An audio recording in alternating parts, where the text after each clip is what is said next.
সকলোকে মোৰ নমস্কাৰ জনাইছো আৰু আপোনালোক সকলোকে আজি দিনটোৰ অভিজ্ঞতাৰ বিষয়ে অকণমান ক'ব বিচাৰিছো। ৰাজ্যৰ বান পৰিস্থিতি বৰ্তমান দ্ৰুত গতিত উন্নত হোৱাৰ ফালে আগবাঢ়িছে। ডিব্ৰুগড়, নিমাতী, গুৱাহাটী, ধুবুৰী, গোৱালপাৰা সকলো স্থানতে বৰ্তমান ব্ৰহ্মপুত্ৰ পানী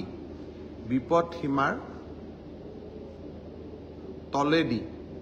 বৈ আছে আৰু ইয়াৰ পৰা আমি এটাই অনুমান কৰিব পাৰো যে বানপানীৰ যিটো দ্বিতীয় ৱেভ আছিল তাৰ পৰা আমাৰ ৰাইজে কষ্ট বা যিমানখিনি দুখ কষ্ট হ'ল তাৰ পৰা কিছু সকাহ পাব। অৱশ্যে আগৰ অভিজ্ঞতাৰ পৰা মই এইটো কথাও ক'ব খোজো যে অসমত বানপানীয়ে কেতিয়াবা তৃতীয় ৱেভো বা তৃতীয় ঢৌ হয় বা তৃতীয় ঢৌ দেখা দিয়ে। বানপানীৰ আমি ফাৰ্ষ্ট ৱেভ দেখা পাওঁ, ছেকেণ্ড ৱেভ দেখা পাওঁ আৰু থাৰ্ড ৱেভ এটাও দেখা পাওঁ। সেইকাৰণে আমি সতৰ্ক হৈ থাকিব লাগিব আৰু বৰ্তমানৰ যিটো বান পৰিস্থিতিৰ উন্নতি হৈছে তাক আমি সাময়িক সকাহ বুলি ধৰি লৈ আমি সচেতন হৈ থাকিব লাগিব। যিসকল আশ্ৰয় শিবিৰত আছে তেওঁলোকক আমি যি ধৰণে পাৰোঁ সহায় কৰাৰ প্ৰচেষ্টা চলি আছে আৰু খুব কম দিনৰ ভিতৰতে যিসকল ছাত্ৰ ছাত্ৰীয়ে কিতাপ পত্ৰ হেৰুৱালে তেখেতসকলক গৃহহীন হ'ল তেখেতসকলক সহায় কৰাৰ বাবে আমি প্ৰচেষ্টা হাতত ল'ম। মই আশা কৰিছোঁ যে 15 আগষ্টৰ আগতে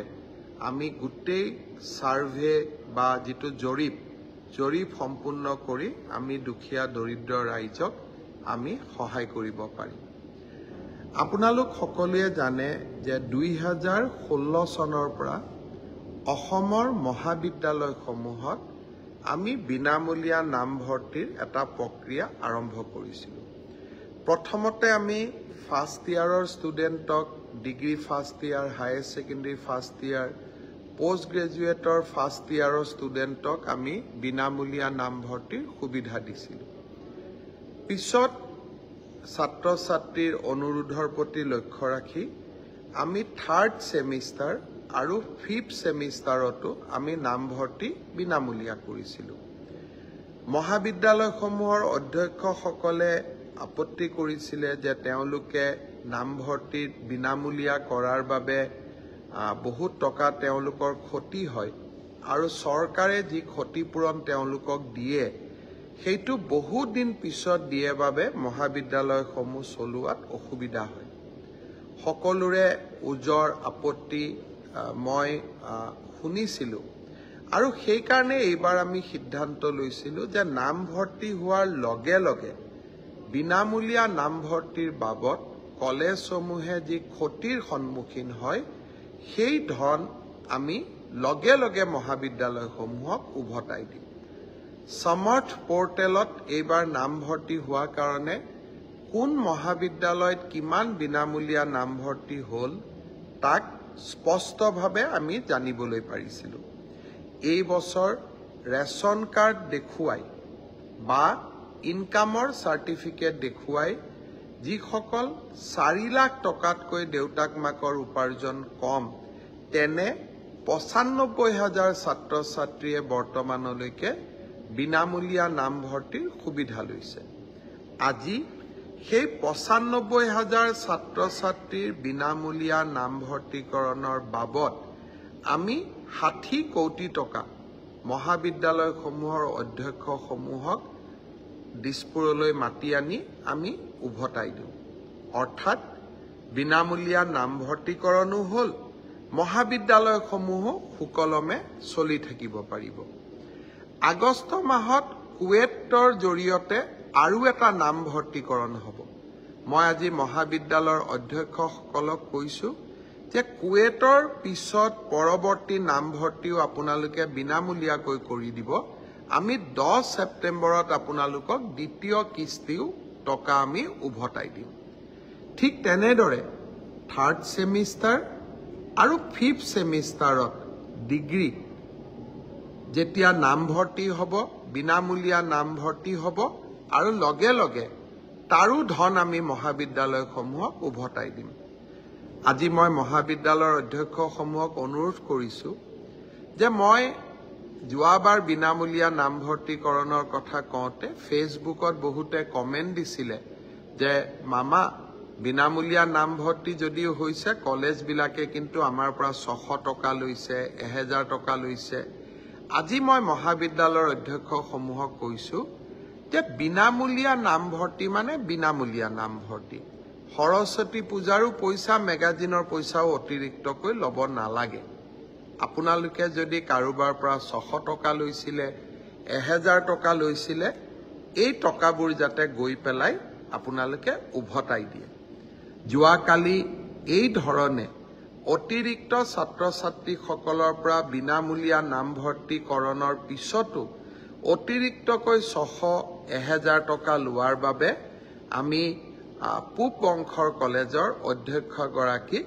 চাকৰিৰ পৰা নিলম্বিতও কৰিছোঁ অৰ্থাৎ অসমৰ ছাত্ৰ ছাত্ৰীসকলক বিনামূলীয়া নামভৰ্তিকৰণৰ বাবে আমি প্ৰতিশ্ৰুতিবদ্ধ আৰু এই ক্ষেত্ৰত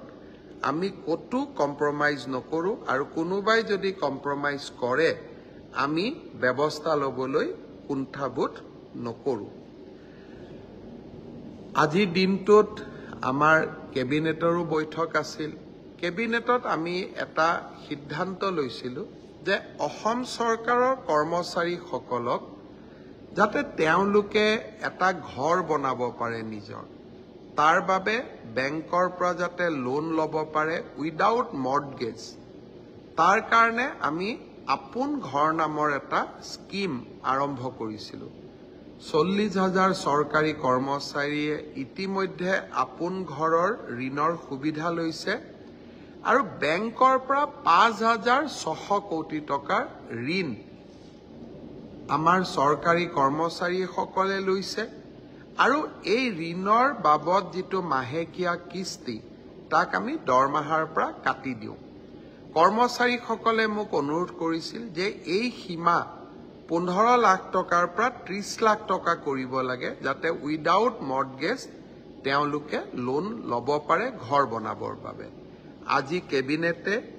30 লাখ টকালৈকে আপোন ঘৰৰ সীমা বঢ়াই দিয়ে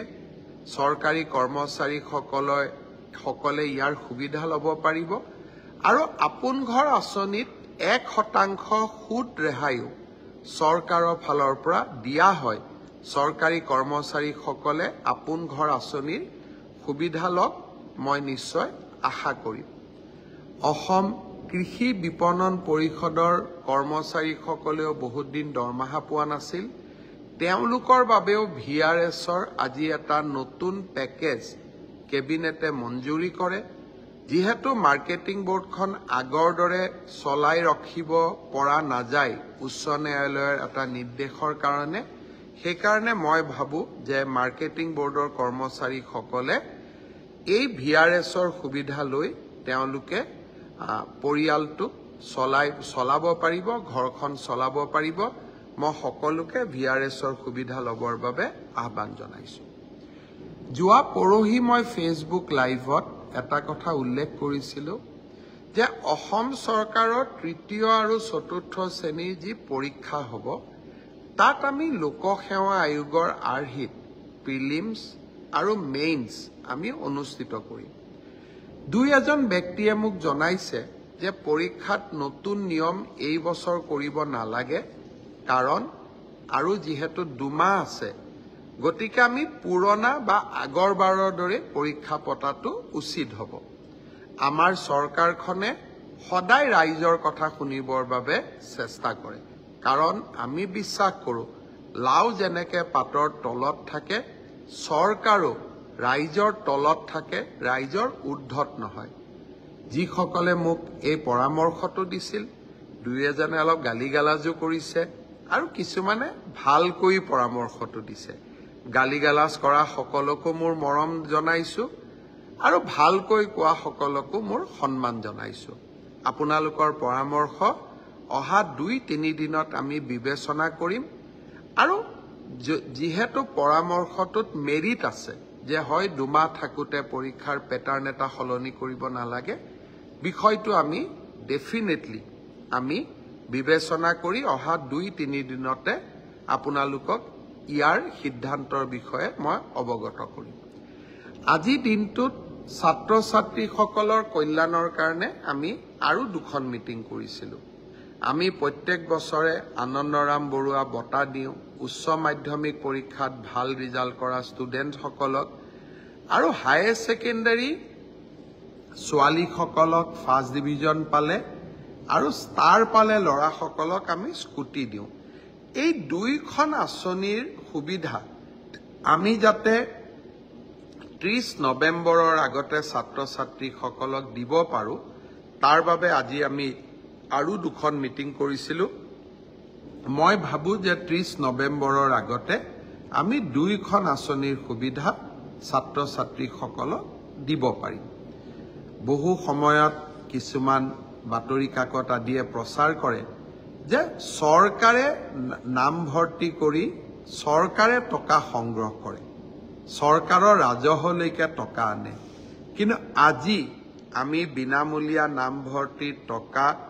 মহাবিদ্যালয়সমূহক উভতাই দি আমি আকৌ এবাৰ প্ৰমাণ কৰিলো যে আমাৰ চৰকাৰে কলেজৰ পৰা টকা অনাৰ কথাটো বাদেই আমি উলুটাই কলেজক বিনামূলীয়া নাম ভৰ্তিকৰণৰ বিপৰীতে আমি টকা দিওঁহে অসমৰ ছাত্ৰ ছাত্ৰীসকলৰ প্ৰতি ই আমাৰ দায়বদ্ধতা আনকি কোনোবা এখন কলেজত নাম ভৰ্তিৰ কাৰণে প্ৰধান শিক্ষক বা অধ্যক্ষজনে 600 টকা লৈছে তাৰো মই খবৰ পালে নিৰাময়ৰ প্ৰচেষ্টা কৰোঁ তাৰোপৰি ছাত্ৰ ছাত্ৰীসকলক বিনামূলীয়া চাইকেল বিনামূলীয়া নাম ভৰ্তি স্কুটি এইবাৰৰ পৰা নিযুত মইনা আঁচনি চৰকাৰী বা প্ৰাদেশিকৃত মহাবিদ্যালয় বা বিশ্ববিদ্যালয়ত থকা ছাত্ৰ ছাত্ৰীসকলক হোষ্টেল মেছ ডিউজ ৰেহাই আমি বহুতবিলাক ছাত্ৰ ছাত্ৰীৰ কল্যাণৰ কাৰণে কাম কৰোঁ আৰু এনে কাম ভাৰতবৰ্ষৰ খুব কম ৰাজ্যতহে হয় নিৰ্বাচনী প্ৰচাৰৰ কাৰণে মই যেতিয়া বেলেগ ৰাজ্যত যাওঁ মই যেতিয়া তাৰ ৰাইজক কওঁ যে আমাৰ চৰকাৰে হায়াৰ সেকেন্ডাৰীত ফাৰ্ষ্ট ডিভিজন পালে ছোৱালীক স্কুটি দিয়ে তেওঁলোকে চকু থৰ লাগি মোৰ ফালে চাই থাকে বহুতে ভাবে মই অসত্য কথা কৈছো মই যেতিয়া কলিকতাত গৈ কওঁ যে কলিকতাতকৈ অসমৰ পেট্ৰল ডিজেল সস্তাত দিওঁ আমি কলিকতাতকৈ অসমত পেট্ৰল ডিজেলৰ দাম কম কলিকতাৰ মানুহে মোক বিশ্বাস নকৰে কিন্তু গুগলত পৰীক্ষা কৰিলে আপোনালোকেও গম পাব যে গুৱাহাটীত পেট্ৰল ডিজেলৰ দাম কলিকতাতকৈ কম আমাৰ ৰাজ্যখন সৰু কিন্তু আত্ম অভিমান আমাৰ আছে সম্পদ নাথাকিলেও কাম কৰাৰ সদিচ্ছা আছে আৰু সেই কাৰণে আমি নিৰলসভাৱে ৰাইজৰ হৈ কাম কৰি যোৱাৰ প্ৰচেষ্টা কৰোঁ আজি ৰাতিপুৱা এটা বিতৰ্ক আছিল যে কলেজত প্ৰফেসৰ বা চতুৰ্থ বৰ্গৰ কৰ্মচাৰী তৃতীয় বৰ্গৰ কৰ্মচাৰী হবৰ কাৰণে পিআৰচিৰ ব্যৱস্থাটো চৰকাৰে উইথড্ৰ কৰিছে কিছুমানে ৰাতিপুৱাই মই বাতৰি কাকতত সমালোচনা দেখা পাইছিলো মই শিক্ষা মন্ত্ৰীক সুধিছিলো যে আমাৰ পিআৰচিৰ ব্যৱস্থাটো প্ৰত্যাহাৰ কৰা হৈছে নেকি শিক্ষা মন্ত্ৰীয়ে মোক কৈছিল যে গুৱাহাটী উচ্চ ন্যায়ালয়ে পিআৰচিৰ ব্যৱস্থাটো আইনী ব্যৱস্থা বুলি নামানে কাৰণে এই ব্যৱস্থাটো প্ৰত্যাহাৰ কৰিছিল কিন্তু তাৰ পৰিৱৰ্তে আমি এটা ডাঙৰ সেফগাৰ্ড দিছিলো যে অসমত যদি কোনোবাই চাকৰি কৰিব খোজে তেওঁ অসমীয়া বড়ো বা বৰাক উপত্যকাত চাকৰি কৰিব খুজিলে বঙালী হিন্দী ভাষা জানিব লাগিব অৰ্থাৎ লোকেল ল্যাঙ্গুৱেজ নাজানিলে আমাৰ অসমৰ মহাবিদ্যালয় হওক চৰকাৰী কাৰ্যালয়তে হওক কোনেও চাকৰি কৰিব নোৱাৰে অৰ্থাৎ আমি লোকেল ল্যাঙ্গুৱেজৰ ওপৰত ইমানেই গুৰুত্ব দিছিলো যাতে বাহিৰৰ পৰা কোনেও আহি অসমত চাকৰি ল'ব নোৱাৰে হি যি কি নহওক এতিয়া আমি দুইটা নিয়ম কৰিছো যে পিআৰচিও লাগিব আৰু লোকেল লেংগুৱেজো জানিব লাগিব মই ভাবো যে অসমৰ প্ৰতিটো পোষ্ট প্ৰতিটো চাকৰি আমি অসমৰ স্থায়ী বাসিন্দা পিআৰচি ডক্টৰ মনমোহন সিঙৰো আছে কিন্তু প্ৰকৃত স্থায়ী বাসিন্দাই যাতে চৰকাৰী চাকৰি পায় তাৰ বাবে আমাৰ প্ৰচেষ্টা অব্যাহত থাকিব ৰাইজে আমাক সমালোচনাও কৰিব মৰমো কৰিব আদৰো কৰিব ৰাইজৰ প্ৰতি আমি দায়বদ্ধ হৈ থাকিম নিশা 11 বাজিছে আৰু 1 ঘণ্টামানৰ কাম মোৰ কাৰ্যালয়ত আছে মোৰ কাৰ্যালয়ত এতিয়া বিধায়ক দিগন্ত কলিতা বিধায়ক সুশান্ত বৰগোহাঁই সকলো বহি আছে তেওঁলোকৰ উজৰ আপত্তি লৈ গতিকে তেওঁলোকৰ লগতো কথা বতৰা পাতি আজি দিনটো সামৰণি মাৰিম আকৌ অহা 2-4 দিনত আকৌ এনেকে ফেচবুক লাইভত আহি আপোনালোকক চলি থকা ঘটনা প্ৰবাহৰ বিষয়ে অৱগত কৰিবলৈ চেষ্টা কৰিম বহুত বহুত ধন্যবাদ